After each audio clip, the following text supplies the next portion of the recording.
All right, welcome back, everyone. We're gonna talk about different types of movements at synovial joints. So let's get started. I'm gonna hide me. All right. So basically, a gliding movement occurs when you have, well, basically it is what it says it is, right? I mean, things are gonna glide on top of one another. So simply gonna slide back and forth with respect to one another. So a classic example are gonna be bones in your in your wrist, in your carpals, and in your ankle, the tarsal bones. Okay. Angular movements, basically the angular movements when we talk about them are something called flexion, extension, and hyperextension. So basically, when we have something called flexion, the angle between articulating bones, so bones that are joining together at a joint, the angle is going to decrease. And I'll show you what that means in a second. You'll see an image. And in extension, we're going to increase the angle. And in hyperextension, basically, we're going past anatomical position. Okay. So really, another way to sort of think about flexion and extension is in flexion, we're either moving anteriorly or in some cases posteriorly, depending on where we are in the body. And then in extension, we're going back to anatomical position. Okay, so flexion took us away from it, either anterior or posteriorly. Extension will take us back. And then hyperextension is if we didn't stop and we kept going. All right, so let me show you a couple of images of that. So basically here, go back one. So here what sorry about that. So what you're seeing here in the leg, so basically if we flexed the thigh, because here we're flexing the thigh, what would happen is basically the individual's leg is moving, the entire leg in everyday terms, leg is going forward. So we're flexing the thigh, it's going forward. And then if we're extending it from this position, the whole limb is going back to anatomical position. And then if we were to hyperextend it, it would keep going past anatomical position the other direction. Okay? And the angle that we're talking about getting smaller is this angle here. Okay? In the case of flexion, right, so remember if you're looking at anatomical position, your leg would be straight. And if you were to flex your leg, basically you're bringing it back this way. Okay? And then if you were to extend your leg, it would go back this way. Now, you really can't, it's really hard to hyperextend your knee joint. I mean, some people can, they have sort of like an extra curve to it. But for the most part, right, this is about as far as you can bend your knee. And again, you can kind of see, I think flexion here makes sense. Like if this was the angle was basically 180 degrees. As we flex it, that angle becomes smaller, becomes more like, in this case, 90 degrees. Same idea here in our upper limb. So here, if we have, remember, extension, basically your arms are straight. So if we flex our forearm, we're basically doing like a bicep curl. And when we extend it, we're basically going back to anatomical position. Same idea with hand, right? Hands are basically straight down at your side. If we flex it, kind of bring the palm, we're moving it anteriorly. Extension, we're bringing it back to anatomical position. And then hyperextension, we're bringing it past anatomical position. And then same thing with the brachial area here. What you see happening with the arm is that here's, right, this is extension. This would be basically anatomical position. Flexing, the whole upper limb goes anteriorly. Extension, it's going back to anatomical position. And then hyperextension, it's going further past that, behind you. Okay? Abduction and adduction, basically that movement is a medial to lateral movement. Excuse me, that was a medial to lateral movement. So when we are adducting, we're basically moving toward the midline of the body. Okay? And when we're abducting, abducting, we're moving laterally or away from the midline. So you can either do that with the entire hand, right? So you can either adduct, this would be bringing it basically closer to your midline, or you can abduct, taking it further away. Okay. And in this case, and hopefully that makes sense to you. So you're bringing it closer to your body and then further away. And when we're looking at, we can also use that in reference to our phalanges, our actual fingers. So when we abduct our phalanges, we move them away from sort of like this midline, I guess. And when we adduct our fingers, we bring them back close. Same thing with our entire upper limb. We can adduct it. We can bring it toward the midline, like toward as close to our body as we can. Or we're going to take it away. Okay, so it's abduct, abduct. Same thing with legs. Adduct, we're bringing it closer to that midline. Abduct, we are taking it away. Okay. And you see these terms here, condyloid joint and ball and socket joint. We'll talk about those in a second. Those are basically the structural types of joints that are able to do these kinds of movements. Circumduction, when you're circumducting something, you ever watch like softball players when the pitcher pitches, you know how she kind of like swings her arm around? That's basically circumduction. Okay, so that distal end of the body part, so in case the hand, moves in a complete circle. Okay, so same idea here if you were sort of, I don't know, making circles with your feet or something. But the whole limb is going around in a circle.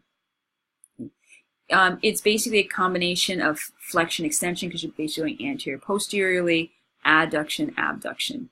Okay. And again, you can see the structural types of joints, and again, we'll talk about those in a second.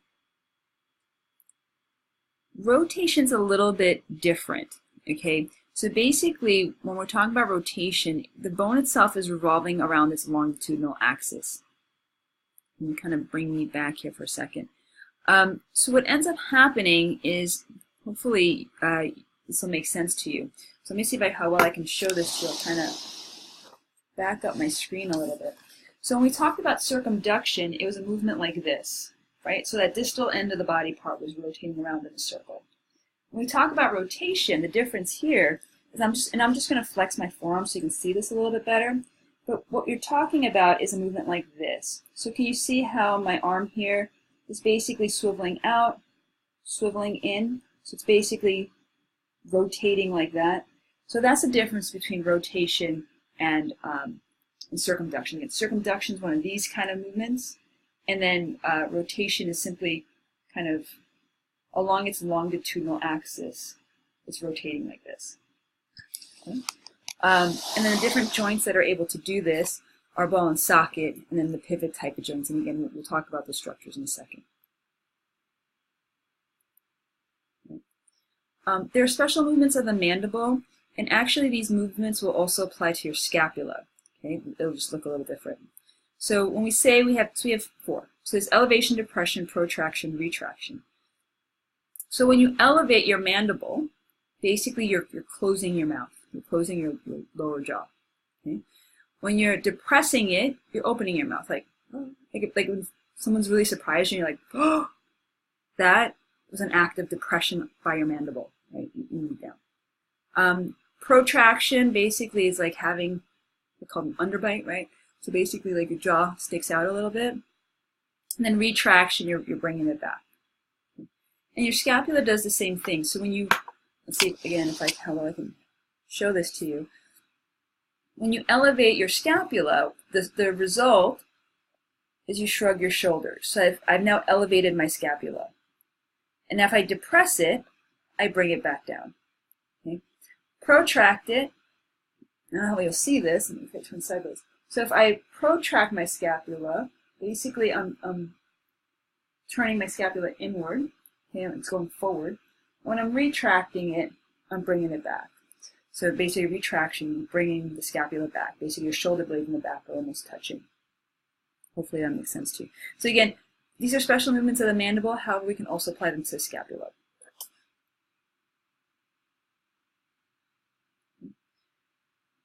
And I don't know if I can hide. I should probably just hide me on this. So other special movements, inversion and eversion, we really use those terms only when we talk about our feet. You'll see an image of this in a second. So when we have inversion, the soles of our feet are going to move toward one another. Eversion, they go the other way. Dorsiflexion, we're going to bend the foot at the ankle up. Plantar flexion down. So with plantar flexion and dorsiflexion, kind of, let me just bring me back for a second. I'm going to hide the words. With dorsiflexion and plantar flexion, think of like when you're driving a car, right? So here you have like your gas pedal, and so your foot's on the gas pedal. So basically when you're plantar flexing, so you're bending that foot toward the direction of the plantar surface, so you're pushing down. Basically what you're doing is you're pushing down the gas. So when you're plantar flexing, you're pushing down. Does that hopefully make sense? When you dorsiflex, you're letting your foot off the gas. So moving it back toward that dorsal surface. Okay. So let's take a look at some pictures here of these movements. Again, I'll hide me. So when we have inversion, basically like you inversion, eversion, like when you've rolled your ankle, probably have heard of that phrase. You've rolled the ankle, someone's rolled their ankle and they sprained or strained it, depending on how bad it is, or both. But inversion, basically, again, the plantar surface, the sole of the foot is moving inward. In eversion, it's moving laterally or outward. Here's dorsiflexion, plantar flexion. So again, plantar flexion, imagine like you're really pushing down on the gas, or brakes, it doesn't clutch, it doesn't matter, on the pedal of a car. And then dorsiflexion, you're taking your foot back off. Okay? Essentially think of it this way, like think of all these actions this way. If you have one, you have to have an action that's the opposite so you can bring your body part back to the position where it started from. Okay. And then here's another one, and I'll bring me back for this as well. You have what's known as pronation, supination. So basically, when you have supination, basically your palms are up. When you're pronation, your hands are up. When you're pronation, your hands are down. So supination, pronation. You ever play that game where someone's like trying to slap your hand or you're trying to slap their hand? So basically, you're playing a game with pronation, supination. This is how I remember it. Supination, I can put my hands into like a bowl, right? So I think of it like soup's on. I think I put soup in my hand for supination. And then pronation is no soup. It's the other one. I don't have a good one for pronation. All right, kind of hide me again. So other special movements. So our thumb, we have what's known as an opposable thumb. You may have heard that term before. So basically, opposition is the movement of the thumb at the carpo-metacarpal joint, in which the thumb moves across the palm of the hand to touch the tips of the fingers on the same hand. Okay. So what that essentially looks like, so real fast, it'll kind of bring me back, I'm doing this. My thumb is moving across to meet my different fingers. Okay. And depending on what textbook you have, but pretty much all of them, joints tend to be chapter 9 in most textbooks. It tends to be like the 9th topic taught. And usually it's one of the very first tables. So pretty much all textbooks will have some sort of a summary table explaining these different movements. Okay. All right, let me kind of hide me again for this last bullet point. So simply a dislocation or luxation is simply when you basically, the bone comes out of its joint. I think we've all heard of that. All right, I'm going to stop here since this is sort of the, well, it's not sort of, it is the end of another section. So I'll stop here, and then after this we'll actually get into synovial joints. So we'll actually get into some of the actual structures, and you'll actually see how these joints function in the actions that we just talked about. All right. As always, if you have any questions on these actions, feel free to either email me or ask me in lab. I'll be more than happy to go over them with you. Okay? See you next time.